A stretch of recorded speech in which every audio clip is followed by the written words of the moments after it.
When I was in ninth grade, I was in public school and I was in the honors orchestra. And I was kind of in the engineering track because that was where the smart people, that's where they were. One of the many ongoing debates in America is the role of the arts in our education. Music is so incredibly important in education in general. The arts have been, in my belief, absolutely crucial for the education for the young folks.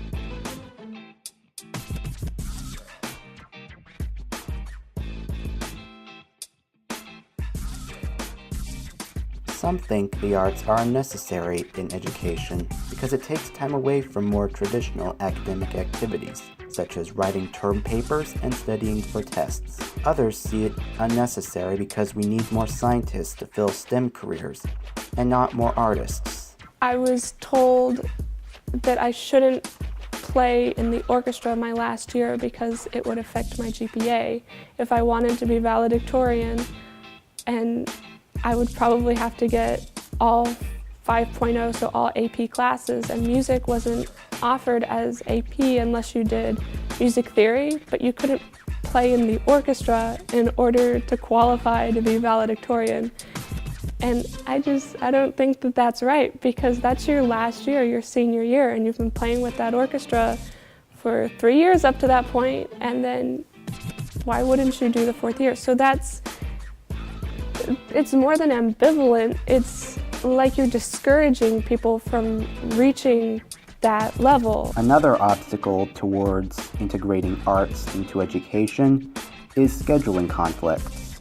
It's kind of annoying because I have band practice on Wednesdays and Tuesdays and piano lessons on Wednesdays, and I've had horn lessons on Thursdays, so it's kind of annoying to fit that all in. Kind of have to do it all at the last second. Yes, it can be very difficult for students to fit music into their schedules as they continue through middle school, high school. A lot of times it's very difficult even just to literally fit it into their schedule. We've had students that knew that they wanted to become musicians, and they wanted desperately to have music in their program every single year, and just because of scheduling reasons they could not do that. They were told, you may not do that, you have to be in some other required class. If people have half days, they don't want to do orchestra because orchestra is usually in the afternoon. There's all sorts of things that kind of discourage you. Yet when somebody says, oh yes, I play the violin, people are impressed, but they don't help you to get to that point. People don't really like music as much as they like sports. Like, people would rather go to like a football game or a basketball game than, say, a concert. There aren't as many, at least in public schools, art programs that there are compared to sports. You see a lot of money going into football, a lot of money going into basketball and some of the other sports. You see a lot of scouts coming out to support, to recruit people who can play football and basketball and baseball and all those. You don't see as much of that when somebody's got a great painting or a really good actor or actress. They could certainly get scholarships for that, but it's not quite as competitive as you would see in organized sports. There is more to art education, however, than simply providing students with a creative outlet. The term right now is grit and self-awareness, self-determination. Also in the emotional categories of emotional well-being, students who have had a musical background are much less likely to have negative behaviors, act out in schools. They're much less likely to have dependency on alcohol or tobacco or all of the drugs and things that can be a problem so often in developing students. The reason for film anyway, that I think is really crucial is because it promotes a lot of different skills, a lot of critical thinking skills, analytical thinking skills. It promotes teamwork, project management, there's STEM related things.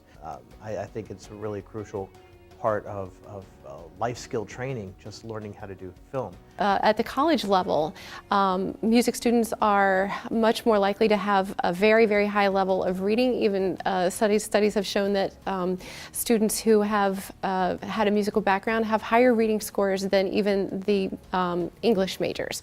They are much more likely to get into any further education that they want, including med school. They tend to have higher acceptance of med school applications than even the science majors.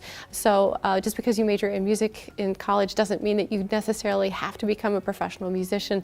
You can do anything you want to in your life because you have had the discipline of learning how to learn at all stages, and it all transfers. It's very nice to put on a resume, and it doesn't take that much work because it's only once a week, and it's not during school hours, so you don't have to miss any schoolwork, and it's at nighttime, so you don't really have to miss any sports, so you can do sports as well. A critical benefit of art education is creative thinking. The arts are a great way to, you're encouraging children and young people to create, to think outside the box. So I believe that art is a really essential part of our, not only our daily lives, but even our upbringing, because it encourages us even to do, whether it's science or math, it still encourages us to be creative about it, and that's how the world has changed, is through thinking outside the box. Though there are obstacles to students participating in the arts, these are not insurmountable. With the right resources, the arts can be successfully integrated into a student's curriculum. I would really, really love to see schools promote the arts in flexibility of scheduling, funding if funding is a problem. I know that many times budgets are cut and the arts are sometimes the first to go. So funding is a huge issue. We need to have quality teachers who have been quality trained for that particular class in the classroom. You know, to not have, it's so often the case in music, we so often have choir background people trying to teach band, or band background people trying to teach orchestra, and they're not necessarily the best fit for the job. So if we could have the right trained people doing the jobs that they were trained to do, that would be a huge benefit as well. But mostly just the flexibility to give the students the time in their schedules, the encouragement. I've heard stories of guidance counselors telling students, well, why do you want to do that? You should take some other class. You know, well, no, actually colleges do look very highly upon music backgrounds in 4 years, all through 4 years of high school, that actually does look very attractive to a college representative. And we need to encourage students to continue through all the way through high school as long as their interests are maintained. It's very nice to put on a resume, and it doesn't take that much work because it's only once a week, and it's not during school hours, so you don't have to miss any schoolwork, and it's at nighttime, so you don't really have to miss any sports, so you can do sports as well. I think there is a market for great actors, for great artists, people who want to learn to draw comic books or to create movies. You know, there's certainly going to be more and more of a demand for that over the next few years, especially because the technology is certainly there. It's making it easier now, but I think there needs to be more funding in that than ever before. More, you know, creative suites, for example, that allow you to learn how to edit and to create and to Photoshop and to do all those things, photo manipulation and video editing. Those are all really important skills. Math and science and all those are all great subjects, of course, and really necessary to sustain human life.